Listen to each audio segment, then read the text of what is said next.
নারকেল বরফিওয়ালি স্ত্রী। রূপেশ আর কমলা স্বামী স্ত্রী ছিল। তারা তাদের ছেলে রাহির সাথে সুখে শান্তিতে বসবাস করছিল। রূপেশের একটা বড় নারিকেলের খামার ছিল। সে প্রতিদিন নারিকেল গাছ থেকে নারিকেল পাড়ত, তারপর তার সব নারিকেল বাজারে নিয়ে বিক্রি করত। এটা থেকে তার ভালোই লাভ হতো। একদিন রূপেশ এসে কমলাকে বলল, কমলা, আমার আদরের ছেলে কোথায়? আমি ওকে আমার মতো এমন নারিকেলওয়ালা বানাতে চাই না। পড়ালেখা করিয়ে ওকে ওকে বড় অফিসার হতে হবে। আরে ওই দেখো, তোমার প্রিয়তম খেলা শেষ করে এসেছে। মা, আমার ক্ষুধা লেগেছে, তাড়াতাড়ি কিছু খেতে দাও। বাবা রাহি, তোমাকে শুধু খেলাধুলা করলেই হবে না, তোমাকেও অনেক ভালোভাবে পড়াশোনাও করতে হবে। হ্যাঁ বাবা, আমি পড়াশোনা করেছি, কিন্তু তুমি আমাকে আগামীকাল তোমার সাথে নারকেল খামারে নিয়ে যাবে। আমিও নারকেল পাড়া শিখতে চাই বাবা, নিয়ে যাবে তো? ঠিক আছে বাবা। এরপর দিন সকালে রূপেশ ও রাহি খামারে যাচ্ছিল। তখন রূপেশ বলল, বাবা রাহি, খুব সাবধানে দেখে নিও, আগেই গাছে ওঠার চেষ্টা করো না, ভারসাম্য না থাকলে তুমি পড়ে যাবে। এটা বলেই রূপেশ নারিকেল গাছে উঠে নারিকেল পাড়তে শুরু করে দিল। এরপর দ্বিতীয় ও তৃতীয় গাছেও উঠে যায়, কিন্তু এবার রাহি গাছে একটু উঠতে তার পা পিছলে পড়ে যায়।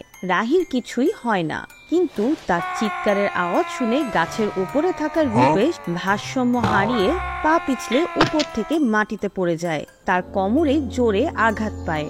সঙ্গে সঙ্গে তাকে হাসপাতালে নিয়ে যাওয়া হয়। কমলা আর রাহির কান্না থামছিল না। দুজনই ফুপিয়ে ফুপিয়ে কাঁদতে থাকে। তখন ডাক্তার এসে বলে, কমলা দিদি, রূপেশের কোমরের হাড় ভেঙে গেছে, সে তো খুব বাজেভাবে আঘাত পেয়েছে। আমার মনে হয় সে কয়েক মাস ঠিকভাবে বসতেও পারবে না, তাকে পর্যাপ্ত বিশ্রাম নিতে হবে। হে ভগবান, এমনটা বলবেন না ডাক্তার সাহেব। মা আর ছেলে রূপেশের সাথে দেখা করতে ঘরের ভেতরে যায়। তখন রূপেশ বলে, কমলা, তুমি চিন্তা করো না, আমি জানি আমি এখন উঠতে পারবো না, তাই আমি আমার বন্ধু কিরণকে আসতে বলেছি। এখন শুধুমাত্র কিরণই আমাদের সাহায্য করতে পারে। তুমি কোনো চিন্তা করো না, সবকিছু ঠিক হয়ে যাবে। রূপেশের বন্ধু কিরণ দুদিন পর কমলার সাথে দেখা করে। আরে ভাবি, আপনি কোনো চিন্তা করবেন না, আপনি আগে এটা তো বলেন, আপনি কোন খাবারটা সবচেয়ে ভালো বানাতে পারেন? আমি অনেক ভালো নারিকেলের বরফি বানাই। আমি আমার দাদিমা থেকে শিখেছি এটা। আচ্ছা, তাহলে ঠিক আছে, আপনি তাড়াতাড়ি আমাকে কিছু নারকেলের বরফি বানিয়ে দিন।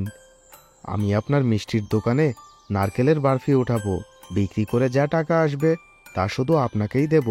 এটা আমার ওয়াদা, এতে আপনাদের অনেক উপকার হবে, আপনাদের সমস্যার সমাধান হয়ে যাবে। কিরণ তার দোকানে নারিকেলের বরফি উঠালে এটা অনেক জনপ্রিয় হয়ে যায়। বরফি বিক্রি অনেক বেড়ে যায়। এর স্বাদের কারণে কমলাও অনেক লাভবান হয়। এসব দেখে কমলা আর রূপেশ খুব খুশি হয়। রাহিও ভালোভাবে পড়া শুরু করে। কয়েক মাস পর রূপেশ সুস্থ হয়ে উঠলে তারা তিনজনই একসাথে তাদের নিজস্ব নারিকেলের বরফির স্টল খোলে। আর এভাবেই সুখে শান্তিতে তারা দিন কাটাতে শুরু করে। জাদুর টাকার টিভি। এক গ্রামে মুকুল নামের এক ইলেকট্রিশিয়ান থাকত। সে তার মা কমলা এবং স্ত্রী রানীর সাথে বাস করত। সে অনেক ভালোভাবে টিভি, ব্লেন্ডার, ওয়াশিং মেশিন সবকিছু ঠিক করতে পারত। বাজারে তার একটি দোকানও ছিল। এভাবেই তার সংসার চলত। কিন্তু তার একটি চিন্তা ছিল, তার মা এবং স্ত্রী সব সময় ঝগড়া করত। সারা দিন তারা তর্ক করতেই থাকতো। আরে মুকুল, সামলা তোর স্ত্রীকে, তিনজনের জন্য খাবার রান্না করতে কয় ঘন্টা লাগে রে? তোর স্ত্রী আসলে একটা কাজ চোর। আরে মা, আপনি তো কোনো কাজ করেন না, সারাদিন তো খান আর ঘুমান, কাজের বোঝেনটা কি? দেখেছিস তুই, তোর সামনে কি সব বলে যাচ্ছে আর তুই কিছুই বলছিস না।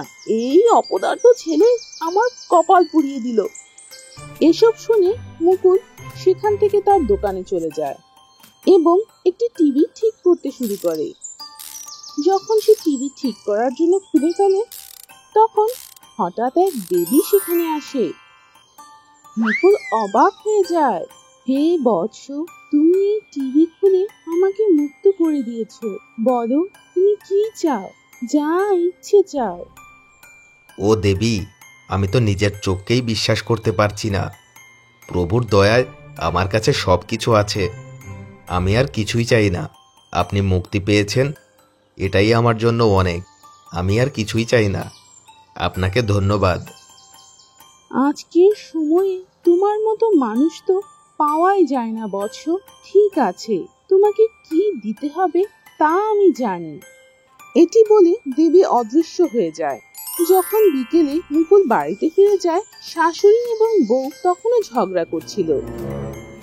কিছুক্ষণ পর টিভির সামনে বসে সবাই নাটক দেখছিল। তখনই একটি হাসির ঘটনা টিভিতে আসে এবং শাশুড়ি বউ দুজনে মিলে হাসতে থাকে। আর তখনই টিভি থেকে অনেকগুলো টাকা এসে নিচে পড়ে। কিছুক্ষণ পর টাকা পড়া বন্ধ হয়ে যায়।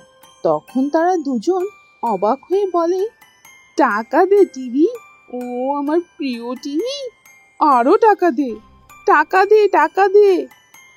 কিন্তু কিছুই আসে না। কিছুক্ষণ পর আবারও একটি হাসির ঘটনা দেখানো শুরু হয়। এটি দেখে শাশুড়ি আর বউ আবার হাসতে থাকে। তখনই আবার কিছু টাকা নিচে পড়ে। তখন রানী বলে, আরে মা, আমি বুঝতে পেরেছি, যখন আমরা মন খুলে হাসি তখনই টিভি থেকে টাকা বের হচ্ছে। মনে হচ্ছে এটা কোনো জাদু। তখন মুকুল সেখানে আসে এবং সকালে সেই দেবীর কথা তাদের খুলে বলে। মা, রানী, আমার কথা মন দিয়ে শোনো। সকালে এক দেবী আমার ওপর আশীর্বাদ করেছেন, যদি তোমরা দুজন মিলেমিশে থাকো তবে আমরা কোটিপতি হতে পারবো। তখন থেকে শাশুড়ি এবং বউ ঝগড়া ছাড়াই হাসি খুশি দিন কাটায়। তারাপুর নামের এক গ্রামে রূপেশ নামের এক যুবক ছিল। সে কিছুদিন আগেই পশু পাখিদের উপর পড়াশোনা করে গ্রামে ফিরে আসে। সে তার বাড়িতে একটি পশু পাখির হাসপাতাল খোলার কথা ভাবে। একদিন এক লোক তার কাছে একটি মহিষ নিয়ে আসে। রূপেশ মশাই, আমার মহিষটা একটু দেখুন তো, ও গত 2 দিন যাবত দুধ দিচ্ছে না, কোনো ওষুধ থাকলে দিয়ে দিন। আচ্ছা, আমি দেখছি। রূপেশ মহিষের কাছে গিয়ে ভালোভাবে সবকিছু দেখতে থাকে।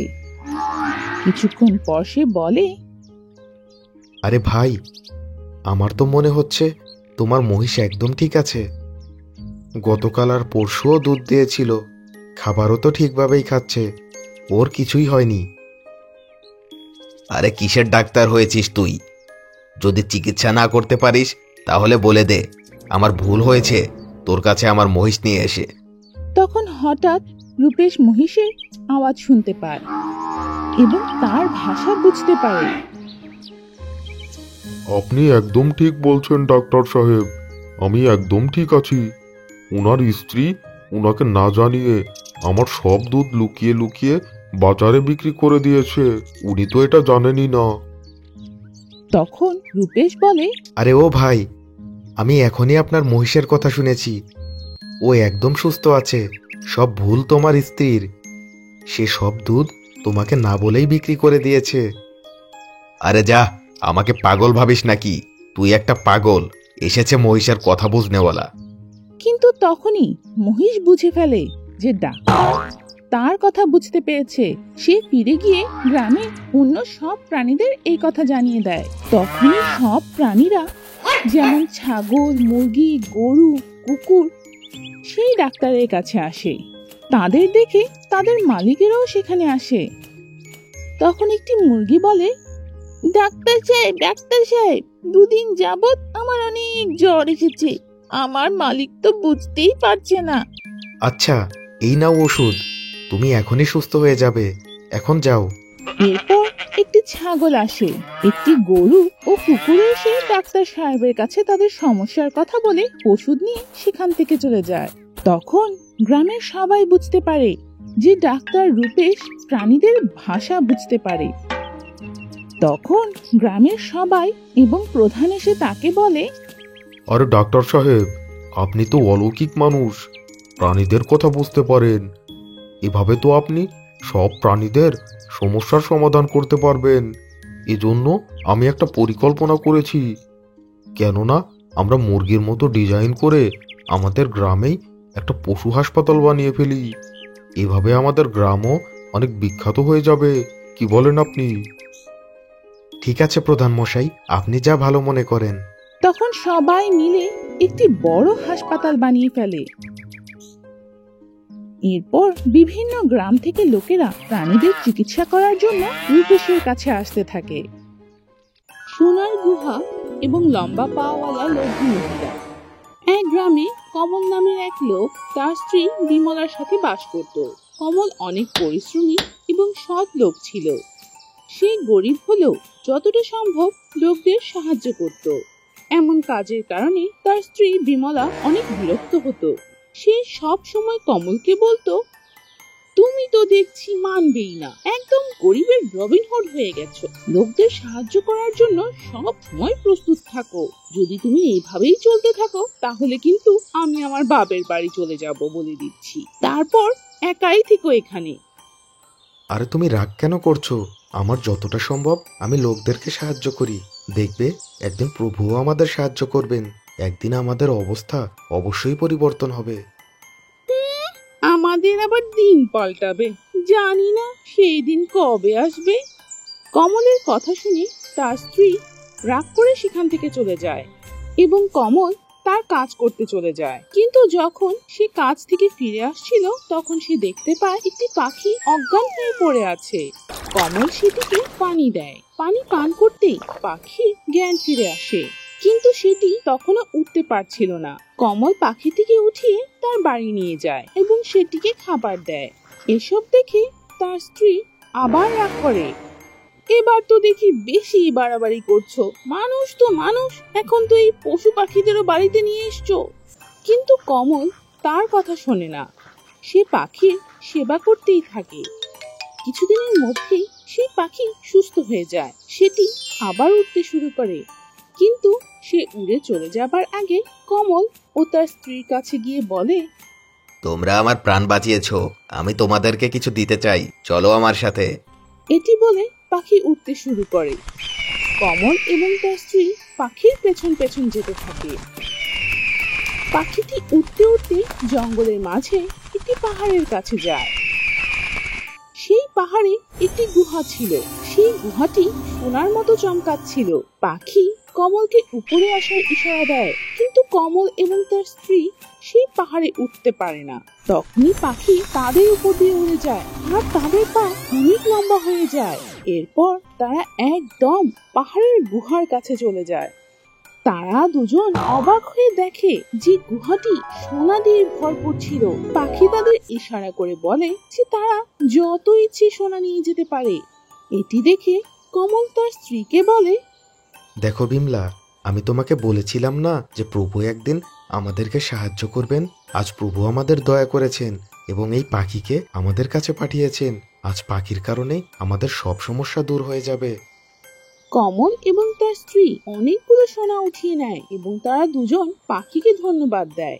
তখন হঠাৎ তাদের পা ছোট হয়ে যায় এবং তারা আবার আগের মতো হয়ে যায় এবং পাখিটি সেখান থেকে উড়ে চলে যায়। তারা দুজন অনেক খুশি হয়ে সোনা নিয়ে বাড়ি ফিরে আসে এবং তাদের কষ্টের দিন চলে যায়। তারা সুখে বসবাস করতে থাকে। এখন কমলের সাথে সাথে তার স্ত্রীও লোকদের সাহায্য করতে শুরু করে। সে বুঝতে পেরেছিল যে মানুষের উপকার করে আনন্দ পাওয়া যায়। লোভী গোলা বিক্রেতা। রাম ও শ্যাম দুই ভাই ছিল। তারা দুজন একই বাড়িতে থাকতো। বড় ভাই রামের একটি গোলার দোকান ছিল। সে এক স্কুলের সামনে তার দোকান দিয়েছিল এবং একদম সৎভাবে ব্যবসা করত। অন্যদিকে শ্যাম কোনো কাজ করতো না, কিন্তু যে কোনো ভাবে টাকা উপার্জন করে নিত। সে চালাকি করে টাকা উপার্জন করতে পছন্দ করত। শোনো শ্যাম, এইভাবে ঘুরে বেড়ানো ঠিক না।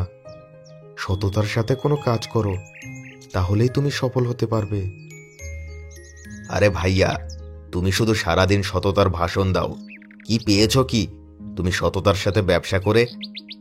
কিন্তু আমাকে দেখো, ইচ্ছে করলেই চুটকি মেরে উপার্জন করতে পারি। অনেক অনেক টাকা আছে আমার। এভাবে তো তুই অনেক টাকা উপার্জন করতে পারবি, কিন্তু তুই কখনো খুশি থাকতে পারবি না ভাই। এ কথা বলে সে তার দোকানের কাছে যায়। তখনই স্কুল ছুটি হয় আর অনেক ছেলে মেয়েরা গোলা কিনতে তার দোকানে আসে। ভাইয়া ভাইয়া আমাকে লাল গোলা দিন। আমাকে হলুদটা দিন। ভাইয়া আমাকে কালো গোলা দিন। হ্যাঁ হ্যাঁ দিচ্ছি দিচ্ছি, তোমরা যা চাইবে তাই দেব। রাম বেশিরভাগ সময় গোলা বানানোর জন্য ভালো কোয়ালিটির জুস কিনতো, কখনোই খারাপ কোয়ালিটির জুস কিনতো না। তাই তার গোলা অনেক স্বাস্থ্যকর ছিল। কিন্তু একদিন হঠাৎ তার কাছে একটি কল আসে। তার মা অনেক অসুস্থ ছিল, তাই সে সব কাজ তার ছোট ভাইকে দিয়ে গ্রামে যাওয়ার কথা ভাবে। শ্যাম শোন, মা একটু অসুস্থ হয়ে পড়েছে, তাই আমি গ্রামে যাচ্ছি। তুই আমার দোকান দেখিস, নয়তো আবার ব্যবসা বন্ধ হয়ে যাবে। আর হ্যাঁ, আরেকটা কথা, যদি গোলার জুস শেষ হয়ে যায় তাহলে সব সময় ভালো কোয়ালিটির জুস কিনবি। মার্কেটে অনেক কম দামি জিনিসও পাওয়া যায়, কিন্তু সেগুলোতে কেমিক্যাল থাকে, এতে বাচ্চারা অসুস্থ হয়ে যেতে পারে। ঠিক আছে? আরে আচ্ছা ভাই, তুমি মায়ের খেয়াল রেখো, আমি দোকান সামলে নেব। এভাবেই শ্যাম দোকান চালাতে থাকে। কিন্তু যখন জুস শেষ হয়ে যায়, সে বাজারে গিয়ে কম দামি জুস কিনে আনে। আরে কম দামে জুস কিনলেই তো আমার অনেক লাভ হবে। আমার ভাই একদম বোকা। এ কথা ভেবে সে কেমিক্যাল মিশ্রিত জুস কম দামে নিয়ে আসে এবং সেগুলো দিয়ে দোকানে গোলা বিক্রি করতে শুরু করে। অনেক বাচ্চা এসে গোলা খেতে থাকে, কিন্তু পরদিন কেউ আসে না। যখন স্কুল ছুটি হয় তখন একটি মেয়ে আসে এবং শ্যাম তাকে জিজ্ঞেস করে, এই মেয়ে, তোমার বন্ধুরা কোথায়? কাউকে দেখতে পাচ্ছি না কেন?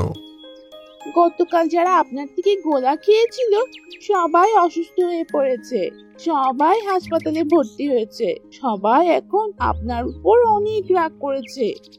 তখন স্কুলের প্রিন্সিপাল এবং কিছু লোক এসে শ্যামকে কেমিক্যাল মিশানো গোলা খাওয়ানোর জন্য অনেক মারধর করে। এরপর শ্যাম ভুল বুঝতে পেরে ক্ষমা চায়। এভাবেই লোভী ব্যবসায়ী শ্যাম উচিত শিক্ষা পায়। JoJo TV. গরিবের কপাল, খনি বাঘের তাণ্ডব আর রঙিন সিংহ। অনেকদিন আগের কথা, এক জঙ্গলে মিঙ্গু সিংহ আর মীনা সিংহে বাস করত। তারা দুজন অনেক গরিব ছিল আর অনেক কষ্ট করে শিকার করে কোনোভাবে তারা নিজেদের দিন পার করত। একদিন মীনা সিংহে দুটি বাচ্চার জন্ম দেয়। এবার তার একটি ছেলে আর একটি মেয়ে ছিল।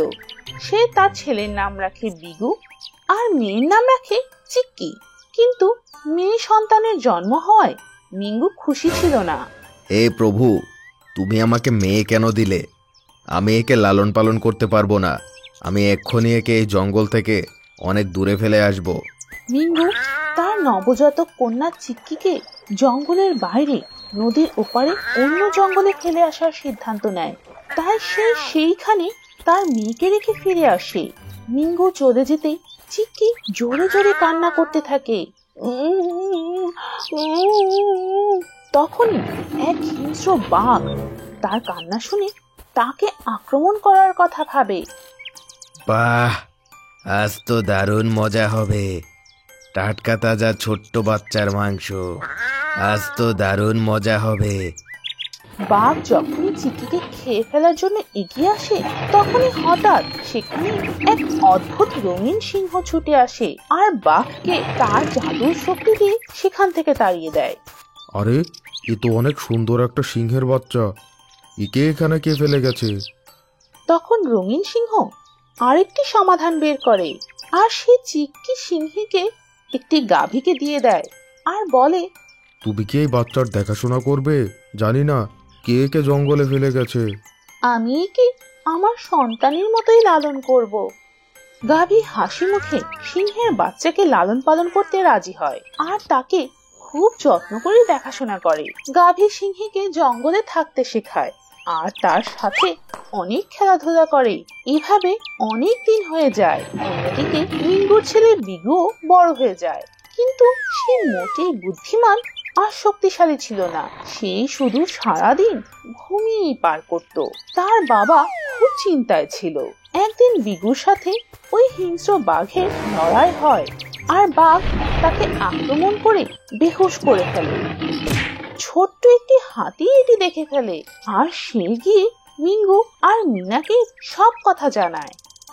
হাতির কথা শুনে তারা দুজন তাদের ছেলেকে বাঁচাতে বাঘের কাছে যায়, কিন্তু বাঘ তাদেরকেও জাদু দিয়ে একটি রশি দিয়ে বেঁধে ফেলে।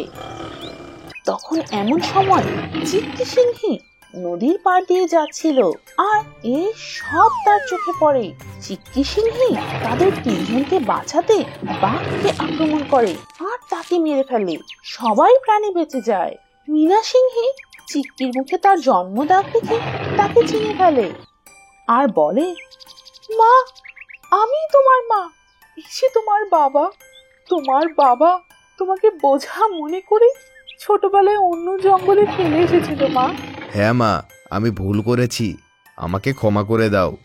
চিক্কি তাদের ক্ষমা করে দেয়।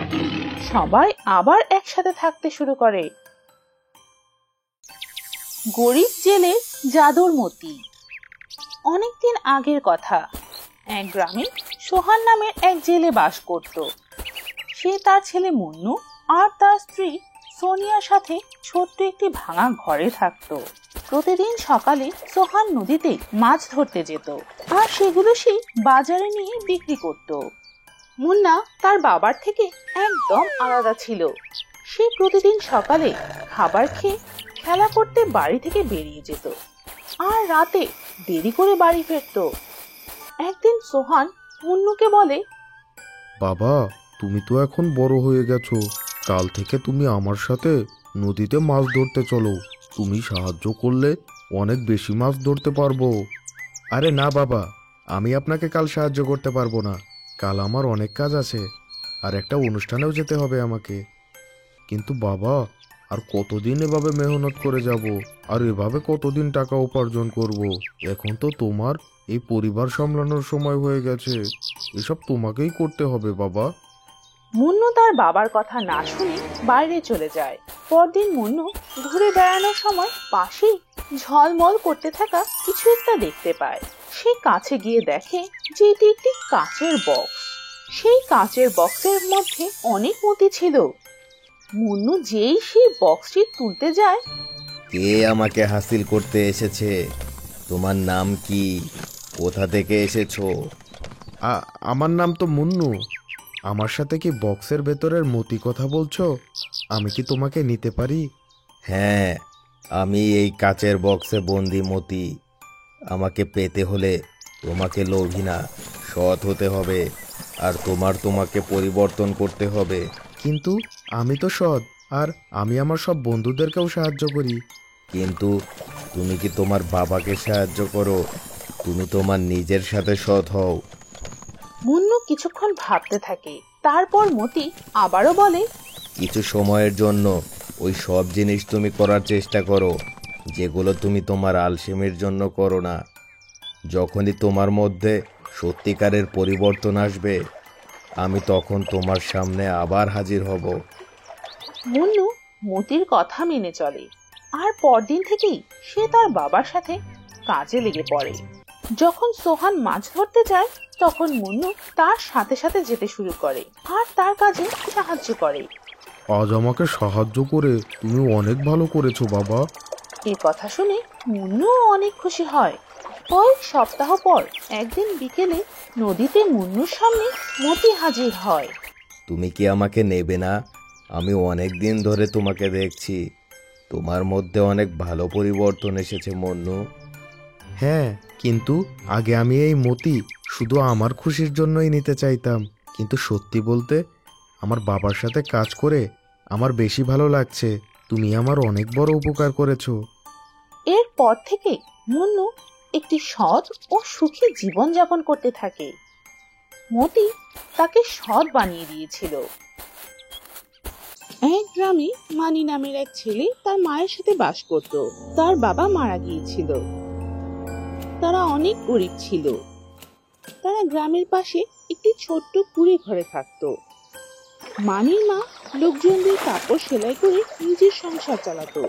মানি পড়াশোনায় অনেক ভালো ছিল, কিন্তু বাবা মারা যাবার পর তার পড়াশোনা বাদ দিয়ে দিতে হয়। একদিন মানি তার মাকে বলে, মা, গ্রামের বাইরে যে মেলা হচ্ছে, আমি কি সেখানে ঘুরে আসব? আমি কিছুই কিনবো না, শুধু ঘুরেই চলে আসব। মানির কথা শুনে তার মা উঠে ভেতরে যায় এবং সিন্দুক থেকে 5টি পয়সা বের করে মানিকে দেয়। এই 5টি পয়সা রাখো বাবা, মেলায় যা পছন্দ হবে কিনে নিস। আর হ্যাঁ, আমি যে তোর জন্য নতুন শার্ট বানিয়েছি সেটা পরে যাস। মানি অনেক খুশি হয়ে তার রঙিন শার্ট পরে মেলায় ঘুরতে চলে যায়। মা তাকে রাস্তায় খাবার জন্য কিছু রুটি দিয়ে দিয়েছিল। রং বেরঙের কাপড়ে তাকে অনেক সুন্দর দেখাচ্ছিল এবং সে মেলায় গিয়ে অনেক খুশি হয়। তার সব বন্ধুরা বিভিন্ন খেলনা কিনছিল, কিন্তু মানি তার টাকা দিয়ে মায়ের সেলাইয়ের জন্য কিছু জিনিস কিনে। দোকানদার মানিকে জিনিস দেওয়ার সময় বলে, এই নাও বাবা তোমার জিনিস, 4 পয়সা হয়েছে এগুলোর জন্য। মানি তার সব জিনিস নিয়ে 4 পয়সা দোকানদারকে দিয়ে দেয়। মানি যখনই সেখান থেকে চলে যাচ্ছিল তখনই সেখানে থাকা 5টি মাটির মুরগি দেখতে পায়। কাকা কাকা, এই 5টি মুরগির মূর্তির দাম কত? কিসের মুরগি? আচ্ছা, এগুলো? আরে বাবা, এগুলো তো অনেক বছর যাবত এভাবেই পড়ে আছে আমার কাছে। যদি তোমার পছন্দ হয় তাহলে আমি 1 পয়সাতেই সবগুলো মুরগি দিয়ে দেব। মানি তার কাছে থাকা শেষ পয়সাটি দিয়ে মুরগির মূর্তিগুলো কিনে নেয় এবং সেগুলো নিয়ে গ্রামের দিকে ফিরে যেতে থাকে। রাস্তায় যখন তার খিদে লাগে তখন সে একটি গাছের নিচে বসে রুটি খেতে শুরু করে। তখনই হঠাৎ সে শব্দ শুনতে পায়। আশেপাশে তাকিয়ে দেখে সে অবাক হয়ে যায়। তার 5টি মুরগির মূর্তির বদলে সত্যিকারের মুরগি দাঁড়িয়ে আছে। মানিকে ভয় পেতে দেখে একটি মুরগি বলে, তোমাকে অনেক অনেক ধন্যবাদ। আমরা 5 জন জাদুর মুরগি অভিশাপের কারণে মাটির হয়ে গিয়েছিলাম, কিন্তু তুমি অনেক সৎ ছেলে হবার কারণে আমরা আবার আগের মতো হয়ে গিয়েছি। মানি সেই 5টি মুরগি নিয়ে তার বাড়িতে ফিরে যায় এবং তার মাকে সব খুলে বলে। মানি এবং তার মা সেই মুরগিগুলোর অনেক যত্ন নেয়। একদিন 5টি মুরগি একসাথে মানি ও তার মায়ের কাছে আসে। তাদের মাঝে একটি মুরগি মানিকে বলে, মানি, তুমি আর তোমার মা আমাদের অনেক যত্ন নিয়েছো। আমাদের যাবার সময় হয়ে গেছে, কিন্তু যাবার আগে আমরা তোমাকে কিছু দিয়ে যেতে চাই। মুরগি একথা বলতেই মানির কুঁড়ে ঘর একটি বিল্ডিং হয়ে যায় এবং তার ঘরের বাইরে বিভিন্ন পশু পাখি দাঁড়িয়েছিল এবং তাদের একটি ঘর সোনা, টাকা আর হীরায় পূর্ণ ছিল। মানি এবং তার মা হাত জোর করে মুরগিগুলোকে ধন্যবাদ জানায়। তারা ধন্যবাদ দিতে মুরগিগুলো উধাও হয়ে যায়। মানির মা সেই টাকা দিয়ে মানিকে একটি ভালো স্কুলে ভর্তি করায়। এরপর মানি এবং তার মা সুখে দিন কাটাতে থাকে। চাঁদপুর নামের এক গ্রামে শান্তারাম নামের জমিদার থাকত। সে অনেক কৃপণ এবং রাগী ছিল। সেই গ্রামে একটি বড় পুকুরও ছিল। প্রতি বছর মাছ চাষের জন্য সেই পুকুর নিলাম করা হতো। শুধুমাত্র শান্তারামই সেটিতে অংশগ্রহণ করত। প্রতি বছরের মতো কিছু জেলে জমিদারের কাছে যায়। মহাজন মশাই, প্রতিবারের মতো আপনি যদি এবারও আমাদের 1 লাখ টাকা দেন তাহলে আমরা মাছ চাষ শুরু করতে পারি। আপনি না থাকলে আমাদের মতো জেলেদের যে কি হতো। আরে এত কথা বলো না তো ভাই, এই নাও 1 লাখ টাকা। জমিদার সেই জেলেদের 1 লক্ষ টাকা দিয়ে দেয় এবং ভালোভাবে মাছ চাষ করতে বলে। তখনই সেখানে জমিদারের স্ত্রী আসে আর বলে, এই কি গো, আপনি প্রতি বছরই ওদের 1 লাখ টাকা দিয়ে দেন। বুঝি না আপনি কি চান। এসব কাজে কেন আপনি এত টাকা নষ্ট করেন? কি পান এসব করে?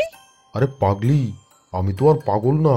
আমি এই 1 লাখ টাকা ওই জেলেদের মাছ চাষ করার জন্য দেই, সাথে মাছের খাবার আর সার কেনার জন্য।